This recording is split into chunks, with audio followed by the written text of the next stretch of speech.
नमस्कार, मैं रवीश कुमार और आज की रिपोर्ट किसी डिबेट शो का हिस्सा नहीं है। यह रिपोर्ट है उस युद्ध की आहट की जिसकी चिंगारी सुलग चुकी है।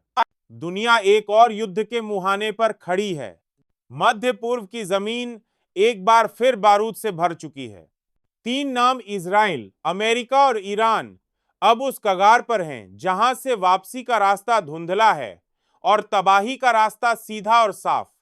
अगर आप चाहते हैं कि यह सच्ची आवाज जिंदा रहे तो एक सेकंड निकालिए, वीडियो को लाइक करिए, सब्सक्राइब करिए और कमेंट में बताइए कि आप किस राज्य से यह वीडियो देख रहे हैं।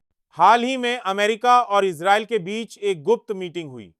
अमेरिका के विदेश मंत्री एंटनी ब्लिंकन अचानक पहुंचे इजराइल। बंद कमरों में बेंजामिन नेतन्याहू से मुलाकात हुई। विषय था ईरान को खत्म करने की रणनीति। जी हां, खुफिया जानकारी के मुताबिक अब योजना सिर्फ दबाव बनाने की नहीं है, युद्ध की तैयारी है और टारगेट है ईरान के परमाणु ठिकाने। पर इस बार कहानी लीक हो गई। जो बात छुपाकर की जा रही थी वो खबरें लीक होकर पहुंच गईं सीधा तेहरान और फिर ईरान में हड़कंप मच गया। ईरान ने पूरे देश को हाई अलर्ट पर डाल दिया। सारे संवेदनशील न्यूक्लियर फैसिलिटीज को बंकरों में ट्रांसफर कर दिया गया। मिसाइल डिफेंस सिस्टम एक्टिवेट कर दिए गए। रिवॉल्यूशनरी गार्ड्स को सीमाओं पर तैनात कर दिया गया। और अब सवाल सीधा है, क्या यह टकराव युद्ध में बदलेगा? क्या वाकई तीसरा विश्व युद्ध दरवाजे पर है? ईरान जानता है अमेरिका और इजराइल सिर्फ धमकी नहीं देते, जब हमला करते हैं तो जमीन हिल जाती है। लेकिन इस बार ईरान भी चेतावनी दे चुका है। अब हम ना पीछे हटेंगे ना किसी से डरेंगे। अगर हमारे मिशन को रोका गया तो उसका जवाब ऐसा होगा कि इतिहास कांप जाएगा। ईरान का परमाणु मिशन अब सिर्फ साइंस नहीं, राष्ट्रीय सम्मान बन चुका है। अमेरिका का आरोप है ईरान परमाणु बम बना रहा है। ईरान कहता है हम सिर्फ एनर्जी और मेडिकल रिसर्च के लिए काम कर रहे हैं। लेकिन अब बहस का स्तर बदल गया है। अब बात मिसाइलों की है, डिफेंस सिस्टम्स की है और सीधी जंग की है। तेहरान, इस्फहान, नताज, हर शहर में हाईटेक सिक्योरिटी तैनात कर दी गई है। ईरान ने करीब 50 से ज्यादा मोसाद जासूसों को पकड़ा है। इन पर आरोप है ईरान के न्यूक्लियर लोकेशन और वैज्ञानिकों की मूवमेंट की जानकारी इजराइल को दे रहे थे। कुछ जासूसों को तो सरेआम सजा दी गई ताकि दुनिया को संदेश मिल जाए। गद्दारी की कोई जगह नहीं है। अब असली सवाल, अमेरिका और इजराइल को इतनी जल्दी क्यों है? क्यों उन्हें ईरान का प्रोग्राम इतना खटक रहा है? क्योंकि दोस्तों, ईरान की मिसाइल क्षमता अब उस स्तर पर पहुंच चुकी है जहां वो सीधे तेल अवीव, हैफा और यरूशलेम को निशाना बना सकता है। पिछले साल गाजा में जो संघर्ष हुआ था उसमें ईरान की मदद से हमास ने वो मिसाइलें दागी थीं कि आयरन डोम सिस्टम भी फेल हो गया था। उसके बाद ही युद्ध विराम हुआ था।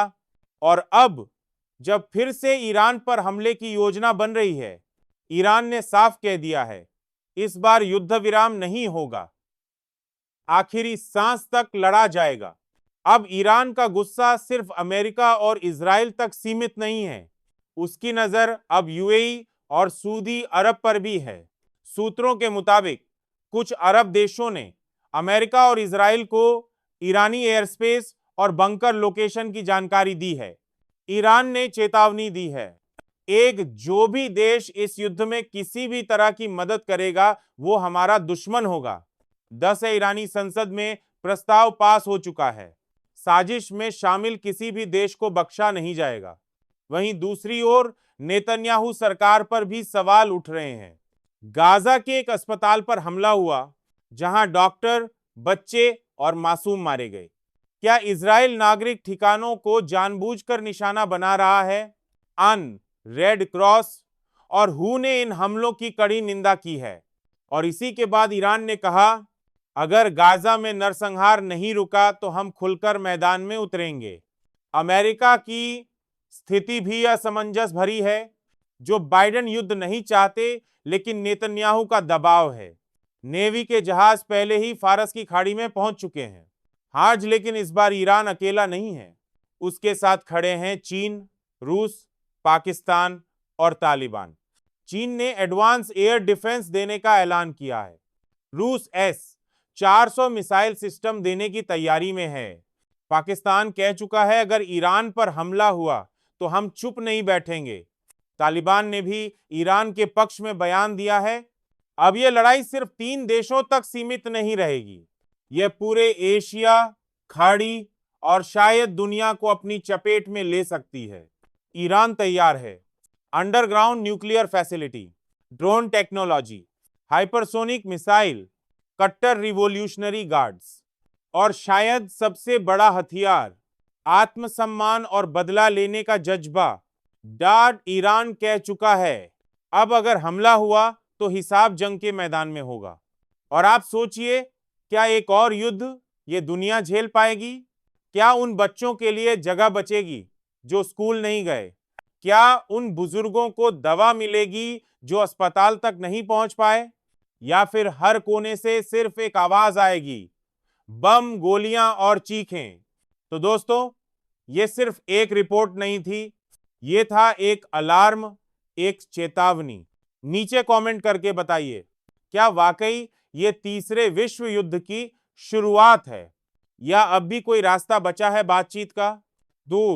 आपकी आवाज जरूरी है, क्योंकि अगली जंग सिर्फ बमों से नहीं लड़ी जाएगी, बल्कि आपकी चुप्पी या सवाल भी उसमें शामिल होंगे।